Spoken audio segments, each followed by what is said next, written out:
భద్రాచలంలో కాదు సిటీలో ఉన్న అన్ని రామాలయాల్లో ఈరోజు శ్రీరామనవమి వేడుకలు ఘనంగా జరుగుతున్నాయి. ఇక కరెక్ట్ టైంకి కూడా కళ్యాణం అయ్యేలా అయితే ఉత్సవ కమిటీ సభ్యులు కావచ్చు, ఇటు ఆలయాల మండపాల నిర్వాహకులు అయితే ఏర్పాటు చేసిన పరిస్థితి కనిపిస్తుంది. ప్రజెంట్ మనము లంగరోజులోని మీసాల రామాలయంలో ఉన్నాం. ఇది చాలా పురాతన ఆలయం. చాలా నేరుగా రాముల వారు ఇక్కడ నేరుగా వచ్చి ఇక్కడ ఉన్నట్టు కూడా ఆనవాళ్ళు చెప్తూ ఉన్నాయి. అందుకే ఇక్కడ ప్రతి సంవత్సరం కూడా ఉత్సవాలు ఘనంగా జరుగుతూ ఉంటాయి. ప్రతి మనతో పాటు ఆలయ పూజారి మనతో మాట్లాడదాం. ఈరోజు చైత్ర శుద్ధ నవమి, రాముడు పుట్టినటువంటి నక్షత్రం రోజే శ్రీరామనవమి కళ్యాణం చేసుకున్నటువంటి ముఖ్యమైనటువంటి దినము, శుభదినము. ఈ రోజున లంగారోజ్ ముచుకుంద శ్రీ వీరరాఘవ రామాలయంలో ఈ 9 రోజులు జరిగేటటువంటి నవరాత్రుల్లో భాగంగా ఈరోజు అత్యంత ముఖ్యమైనటువంటి ఘట్టము, శుభదినము, అత్యంత వైభవంగా జరుగుతున్నటువంటి రామ కళ్యాణము. ఈరోజు 10 గంటల 30 నిమిషాలకు స్వామివారు వేదికపైకి వేంచేస్తారు. అలాగే 10:30కు ప్రారంభమైనటువంటి ఈ కార్యక్రమము 12 గంటల 30 నిమిషాలకు మాంగళ్యదారుతో ముగుస్తుంది. ఈరోజు ఈ కళ్యాణాన్ని తిలకించడానికి సుమారుగా ఒక 20 నుంచి 50 మంది కూడా ప్రేక్షకులు భక్తులు ఇక్కడ సేవించుకుంటారు. అత్యంత వైభవంగా జరిగేటువంటి కళ్యాణము రాముని కళ్యాణం. ఈరోజు వీరరాఘవుని కళ్యాణం చూడడానికి కూడా చుట్టుకొల ప్రాంతాల నుంచి కూడా అత్యంత వైభవంగా భక్తులు విచ్చేస్తారు. ఉగాది రోజు సాయంత్రం అంకురార్పణతో ప్రారంభమైనటువంటి ఈ బ్రహ్మోత్సవ కార్యక్రమము ఉగాది తెల్లవారి నాడు స్వామివారికి ధ్వజారోహణ కార్యక్రమం జరుగుతుంది.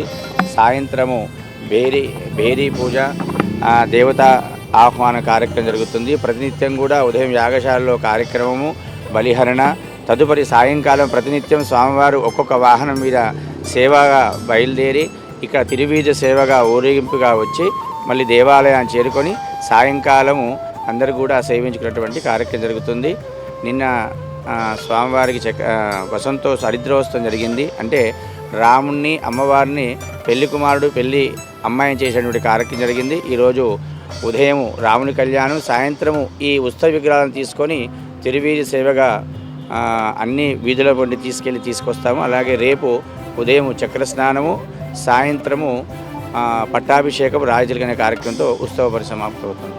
భక్తులు కూడా భారీ సంఖ్యలో ఉదయం నుంచి కూడా ఇక్కడికి రావడం జరుగుతుంది. కళ్యాణంలో కూర్చోలేని వాళ్ళు, అంత సమయం లేని వాళ్ళు కూడా ఉదయమే వచ్చి రాముల వారికి దర్శనం చేసుకుని కూడా పోతున్న పరిస్థితి కనిపిస్తుంది. అమ్మ, ఏం పేరు మీది? ఉమారెడ్డి అండి. కళ్యాణము ప్లస్ పర్ఫార్మెన్స్ కోసం కూడా వచ్చాము. కీర్తన పిడికిట తలంబ్రాల పెండ్లి కూతురు, కొంత పెడమరలి నవ్వేని పెండ్లి కూతురు. పిడికిట తలంబ్రాల పెండ్లి కూతురు, కొంత పెడమరలి నవ్వేనే పెండ్లి కూతురు. పేరుగల జవరాలి పెండ్లి కూతురు, పెద్ద పేరుల ముత్యాల మెడ పెండ్లి కూతురు. ఈ మండపం వద్దే 10:30 ప్రాంతంలో అయితే రాముల వారు సీతమ్మదేవికి కళ్యాణం కూడా జరగబోతుంది.